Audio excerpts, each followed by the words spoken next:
Sebelum lanjut ke videonya, jangan lupa like, komen, share, dan subscribe.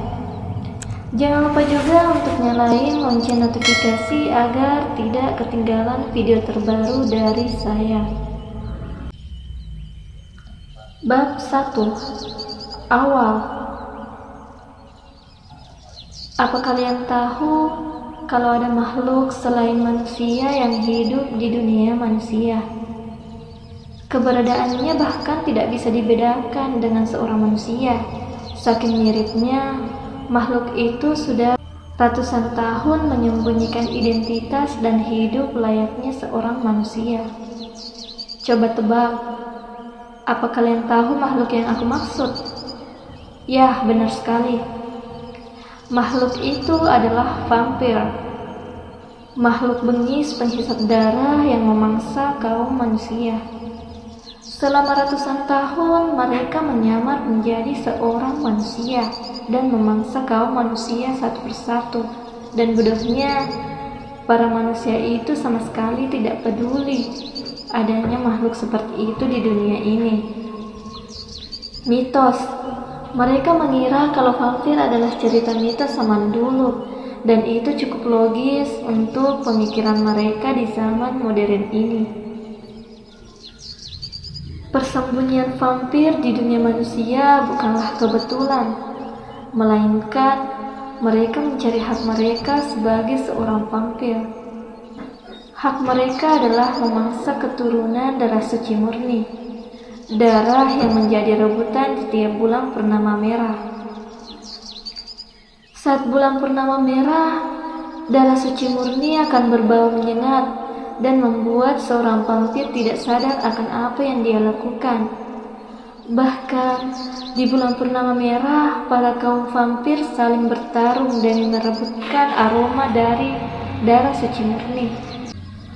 Istana Kerajaan Vampir. Tepat di istana kerajaan kaum vampir, terlihat seorang pria yang berwajah muda, namun umur dari pria itu sudah mencapai 500 tahun. Dia adalah Raja Vampir, sang penguasa kaum vampir. Raja Efrain, begitulah nama Raja Vampir dipanggil oleh kaumnya. Raja Efrain yang begitu kejam dan sombong. Dia memiliki 2 putra laki-laki yang menjadi darah keturunannya. Erik Efrain adalah putri pertama dari Raja Efrain yang bergelar Pangeran Pertama, seorang vampir berdarah manusia dan bisa dibilang vampir setengah manusia.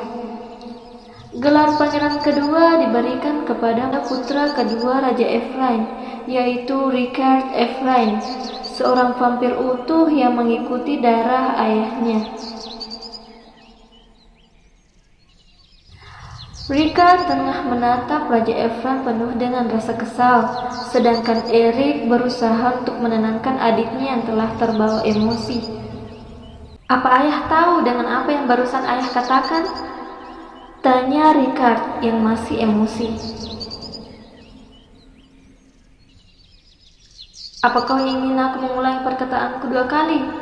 Raja Efrain yang ikut emosi berdiri dari duduknya.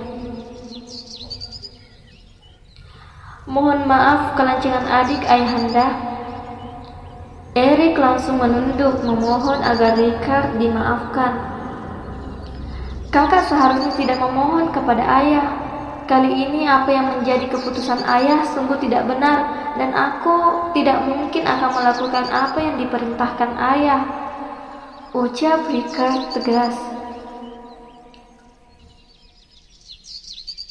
Richard, kamu adalah putraku yang berdarah vampir utuh.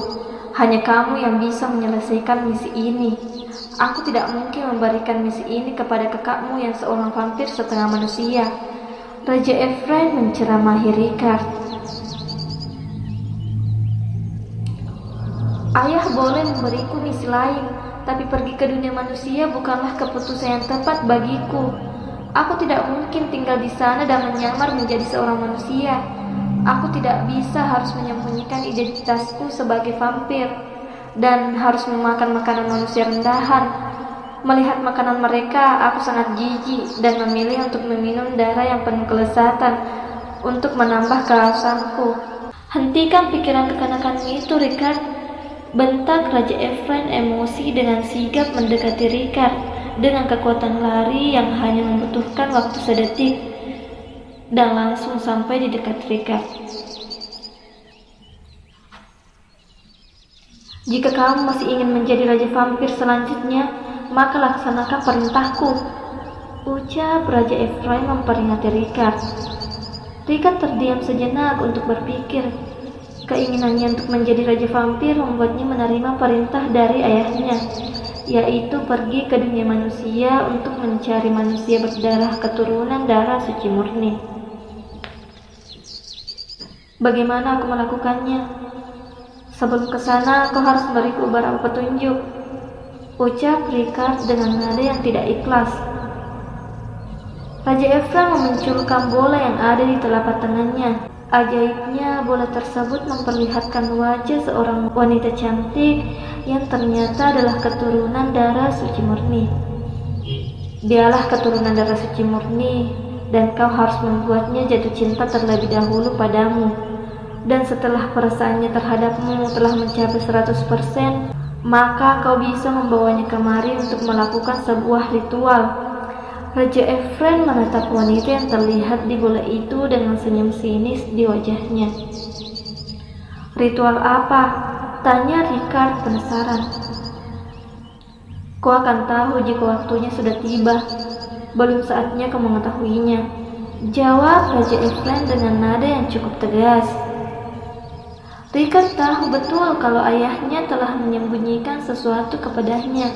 Namun Ricard mengurutkan niatnya untuk bertanya karena yang lebih penting adalah menyelesaikan misi yang diperintahkan ayahnya. Pergilah, sebelum pergi ke dunia manusia, kakakmu akan mengajarimu hidup seperti manusia.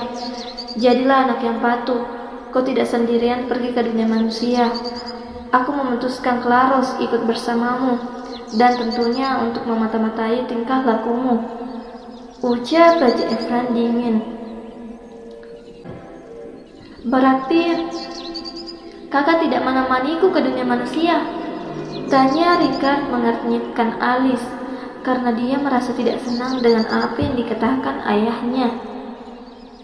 Mengapa kakakmu harus pergi? Ini adalah misimu, bukan misi kakakmu, jawab Raja Efrain dingin. Tapi ayah, bagaimana kalau hidupku terancam di sana? Tanya Ricard khawatir. Jangan menjadikan itu sebuah alasan. Kau pikir kau bisa membodohiku? Kau sudah besar dan pastinya kau bisa menjaga diri, jawab Raja Efrain dingin. Ayah, aku membutuhkan kakak dalam hal ini, balas Ricard membantah. Aku sudah bilang kalau ini adalah misimu, jadi tidak bisa melibatkan siapapun, entah itu ayah atau kakakmu, jawab Raja Efrain tegas. Bersambung. Makasih semua telah membaca dan mendengarkan cerita Cinta Vampir dan Manusia, Dead or Alive, novel dari Nona Aquarius. See you in the next video. Bye.